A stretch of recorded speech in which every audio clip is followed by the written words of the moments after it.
What we do here is go back.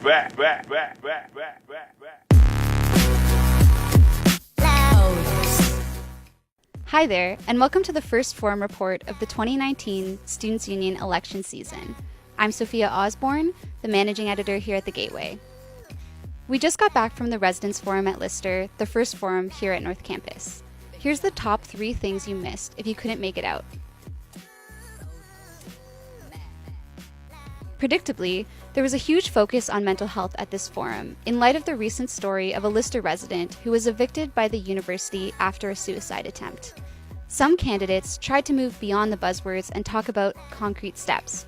Here are some of the highs and lows. Is talking about mental health enough? And isn't it true that one student taking their life is too many?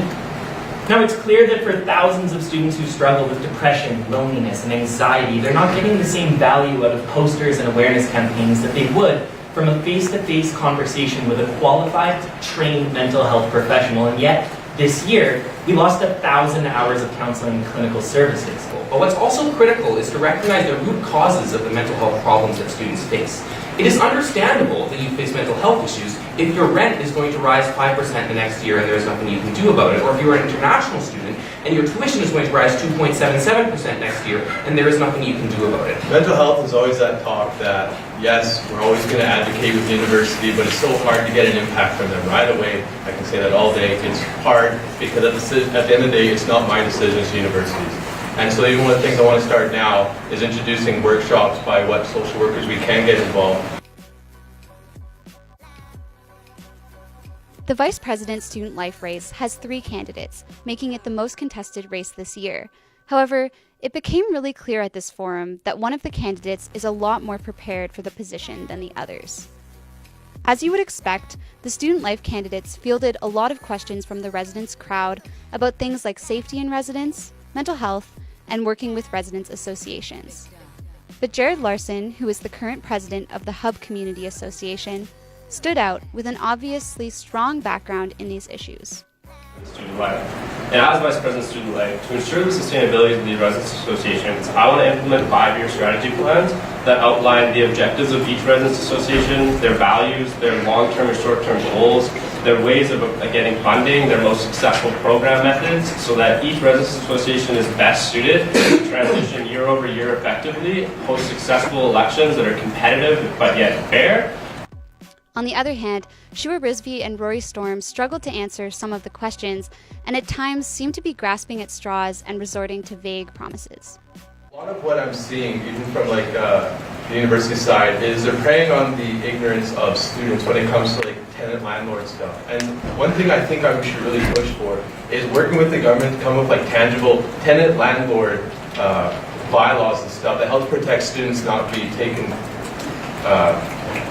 pushed around by the university. One of the things that I mentioned in my platform is maybe introducing some sort of triage system where students can turn away just because, let's say they go to the health center, right, and they don't really understand how to convey what they're feeling at that moment, but they might be turned away to a different service. And that turning away might deter that student altogether from seeking out support. But the implementation of a triaging system would be where that student is accepted and help their right on the spot. The 2 presidential candidates this year are both current Students' Union executives. Akanksha Bhatnagar is the VP Academic, and Bourgeois is the VP Student Life. But this forum saw Akanksha openly criticizing the Students' Union's response to the news of the student who was evicted from Lister following his suicide attempt. It was admirable to see her being frank about mistakes that were made this year, and it seems clear that she's trying to set herself up as a more anti-status quo candidate, despite her long history with student governance. I was pretty pissed, disappointed, angry to see when the university evicted someone when they actually needed help out of their own home, out of a place on this campus, that we were just okay with it. That we stood by, saw an apology letter, we're like, sounds cool, we're just going to listen to what they have to say. We just sat silent. I sat silent, the entire executive team sat silent, following what people told us to say. Is that okay? I don't think so. I was pretty pissed to see that we just sat here, we didn't really have conversations, we talk about awareness, we talk about action, but where is the action? Overall, this forum was long, but not that much happened.